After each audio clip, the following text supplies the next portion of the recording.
दोस्तों, क्या आपको मालूम है चाइना इतना सस्ता मोबाइल कैसे बना लेता है और भारत में इतने महंगे मोबाइल क्यों बनते हैं? आखिर भारत और चाइना में ऐसा क्या है?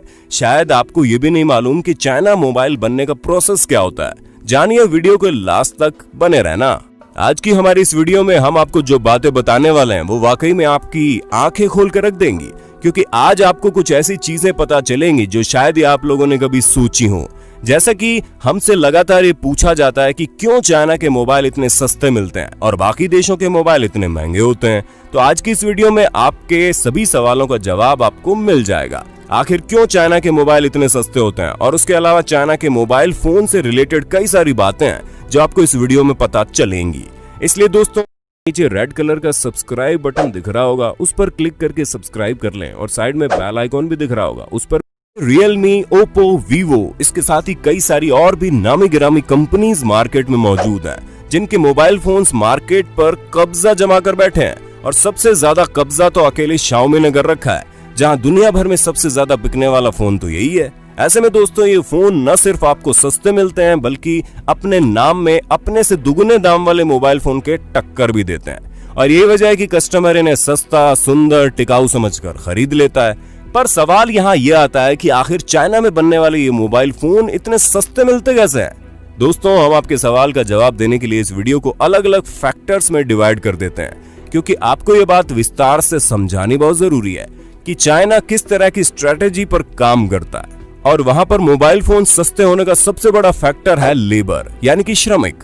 अब जैसा कि हम सभी ये बात बहुत अच्छे से जानते हैं कि चाइना की जनसंख्या बहुत ज्यादा है और ऐसे में वहां पर बहुत से लोग काम ढूंढने की तलाश में लगे रहते हैं, जिस वजह से उन्हें बहुत सस्ते में काम करना पड़ता है। आप माने या ना माने, लेकिन जितने मजदूर चाइना में हैं उतने शायद कहीं और नहीं होंगे, जिसकी सबसे बड़ी वजह यह है कि चाइना एक मैन्युफैक्चरिंग हब है, जहां पर तरह तरह की चीजें बनाई जाती है। ऐसे में इतनी सारी लार्ज स्केल में चीजें बनाने के लिए मैनुअल वर्क तो चाहिए ही चाहिए, और इसी मैनुअल वर्क के लिए ज्यादा से ज्यादा लोगों को वर्कर के तौर पर हायर किया जाता है, जिन्हें बहुत कम मजदूरी में काम करना पड़ता है। और तो और वहां की कंपनीज की पॉलिसीज भी बहुत स्ट्रांग होती है।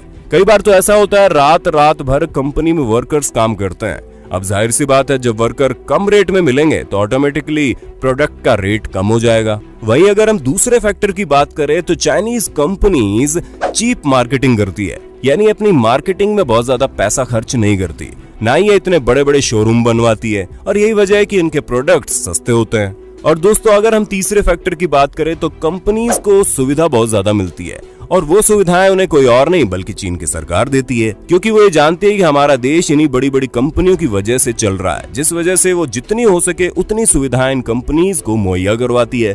फिर चाहे सुविधा ट्रांसपोर्ट की हो, इलेक्ट्रिसिटी की हो या किसी और चीज की, हर चीज में सरकार कंपनी के साथ रहती है और एक्सपोर्ट को भारी मात्रा में बढ़ावा देती है। इसी वजह से जब वहां से सामान दूसरी कंट्री में भेजा जाता है तो सरकार बहुत कम ड्यूटी लेती है, और इस वजह से मोबाइल फोन सस्ते में मिलते हैं। और अगर हम अपने अगले फैक्टर की बात करें तो वो कुछ और नहीं बल्कि ऑनलाइन सेल है, क्योंकि चाइना में कई सारे प्रोडक्ट डायरेक्ट ऑनलाइन बिकते हैं और ऐसे में इन्हें डीलर्स को मोटा कमीशन नहीं देना पड़ता, जिसके कारण उनका प्रोडक्ट ऑटोमेटिक सस्ता हो जाता है, क्योंकि इसमें उन्हें किसी भी डीलर या डिस्ट्रीब्यूटर को अपॉइंट करने की कोई जरूरत नहीं है, डायरेक्ट माल कस्टमर तक पहुंच जाता है। अब अगर हम अपने नेक्स्ट फैक्टर की बात करें तो वो कुछ और नहीं बल्कि रिसर्च है, क्योंकि कई सारी कंपनीज जब अपने प्रोडक्ट को मार्केट में उतारती है तो उससे पहले उन्हें बहुत सी रिसर्च करनी पड़ती है।